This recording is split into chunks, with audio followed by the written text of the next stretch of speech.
પાંડેસરા વિસ્તારમાં ગત મોડી રાત્રે થયેલી હત્યાનો ભેદ ઉકેલાયો છે। પોલીસે 2 આરોપીઓની ધરપકડ કરી કાયદેસરની કાર્યવાહી હાથ ધરી છે। ગણતરીના કલાકોમાં હત્યારાઓને પોલીસે ઝડપી પાડી કાયદેસરની કાર્યવાહી હાથ ધરી છે। સુરતના પાંડેસરા વિસ્તારમાં ગત મોડી રાત્રે થયેલી હત્યાનો ભેદ ઉકેલાયો છે। પોલીસે 2 આરોપીઓની ધરપકડ કરી કાયદેસરની કાર્યવાહી હાથ ધરી છે। પોલીસે ગણતરીના કલાકોમાં હત્યારાઓને ઝડપી પાડી સુભાષ ઉર્ફે સુબડિયા લાડંગેની હત્યા કરવામાં આવી હતી। જે હત્યાના કેસમાં ધીરજ ઉર્ફે કડવા અને અક્ષય કામતની પોલીસે ધરપકડ કરી છે।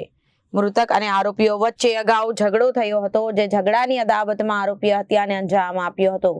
પોલીસ તપાસમાં આરોપીઓએ કબૂલાત કરી છે કે બંને આરોપીઓ ભેગા મળીને તેણે ઉપરાત છાપરી ચપ્પુના ઘા ઝીકી તેને મોતને ઘાટ ઉતાર્યો હતો અને હત્યા પાછળનું મૂળ કારણ ઝઘડાની જૂની અદાવત હોવાનું બહાર આવ્યું છે। બંને હત્યારાઓની ધરપકડ કરી પાંડેસરા પોલીસે વધુ તપાસ હાથ ધરી છે। ગઈકાલ તારીખ 26/11/2025 ના રોજ પાંડેસરા પોલીસ સ્ટેશન વિસ્તારની ઘટના છે, જેમાં હત્યાનો ગુનો દાખલ થયેલ છે। બનાવની વિગત એવી છે કે આરોપી ધીરજ અને અક્ષય નાઓને મરણ જનાર સુભાષ સાથે 8 વાગે બબાલ થઈ હતી। તે બબાલના ભાગરૂપે તેઓ એકબીજાનો બદલો લેવાની પેરવી કરી રહ્યા હતા।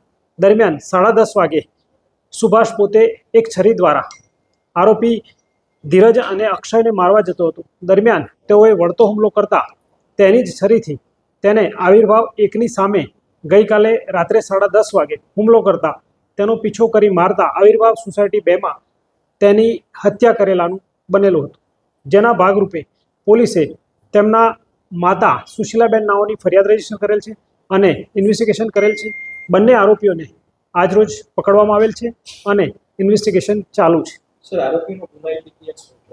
આરોપીઓનો ગુનાહિત ઇતિહાસમાં બાતમી મળેલ છે કે તેઓ ભૂતકાળમાં ચોરીના બનાવમાં આવેલા છે, તેમજ ક્યાંક કોઈ જગ્યાએ ગાંજાનો પણ વેપાર કરતા હતા તેવી હકીકત મળેલ છે, જેની હકીકતની ખરાઈ કરવાની ચાલુ છે। મરણ જનાર સુભાષ લાંગડે છે, જે છૂટક મજૂરી કરતો હતો અને નાગસેન નગરમાં સ્થિત રહેતો હતો। રિપોર્ટર અરવિંદ રાઠોડ, જન આદેશ ન્યૂઝ, સુરત।